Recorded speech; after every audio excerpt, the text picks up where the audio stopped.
আসসালামু আলাইকুম। Hello guys, সবাই কেমন আছেন? আলহামদুলিল্লাহ, আমিও ভালো আছি।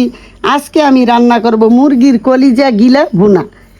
এই যে আমার হাতে দেখতেছেন মুরগি কলিজা গিলা ভুনা। কিভাবে ভুনা করেছি চলেন আপনাদের সাথে শেয়ার করি।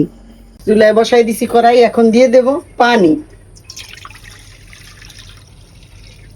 পানিটা একটু গরম হোক। এখন আমি ফুটানো পানির ভিতরে এই যে কলিজাগুলা দিয়া কলিজা সেদ্ধ করে নিই। কলিজা সেদ্ধ করলে কলিজার ভিতরের ময়লাগুলা বের হয়ে যায়, আর সেদ্ধ করে না নিলে কলিজা খাইতে মজা না। আমরা সব সময় কলিজা সেদ্ধ করেই রান্না করি। এটা হলো মুরগির কলিজা। কলিজা আমি সেদ্ধ করে নিব। এখন আমার মুরগির কলিজা সেদ্ধ হয়ে গেছে, তুলে নিব।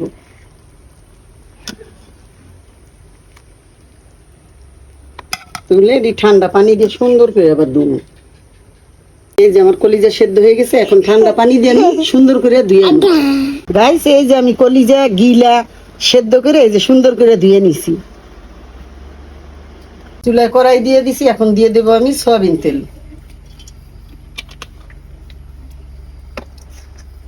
দিয়ে দেবো আমি পেঁয়াজ। পেঁয়াজটা আমি ভাজা ভাজা করবো। দিয়ে দেবো আমি 2 টুকরা তেজপাতা, 2 টুকরা দারচিনি। দারচিনি আর তেজপাতা আমি দিয়ে দিয়েছি। এখন আমি পেঁয়াজটা একটু ভাজা ভাজা করবো হালকা। আদা রসুন বাটা, মরিচের গুঁড়া, হলুদের গুঁড়া, ধনিয়ার গুঁড়া। এখন দিয়ে দেবো আমি একটু পানি। মশলাটা এখন আমি সুন্দর করে ভাজা ভাজা করবো যাতে মশলার গন্ধটা চলে যায়। দিয়ে দেবো বাটা পেঁয়াজ, পরিমাণ মতন লবণ। এখন দিয়ে দেবো আমি মুরগির গোস্তের মশলা। মশলা কষানোর জন্য একটু পানি দিয়ে দেবো আমি 1 টেবিল চামচ পরিমাণ ভিনেগার। মশলাটা এখন আমি কষাই নিব। এখন আমি মুরগির কলিজাগুলা দিয়ে দিব। আমি সুন্দর করে এখন কষাই নিব।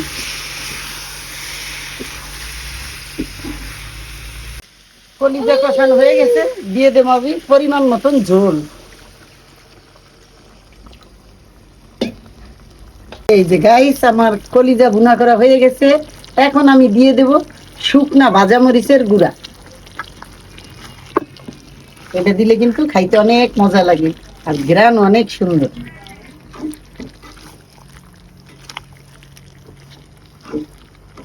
এখন হয়ে গেছে, এখন আমি নামিয়ে নিব।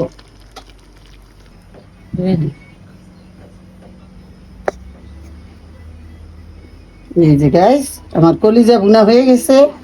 এই যে এখন আমি নামাই নিতেছি।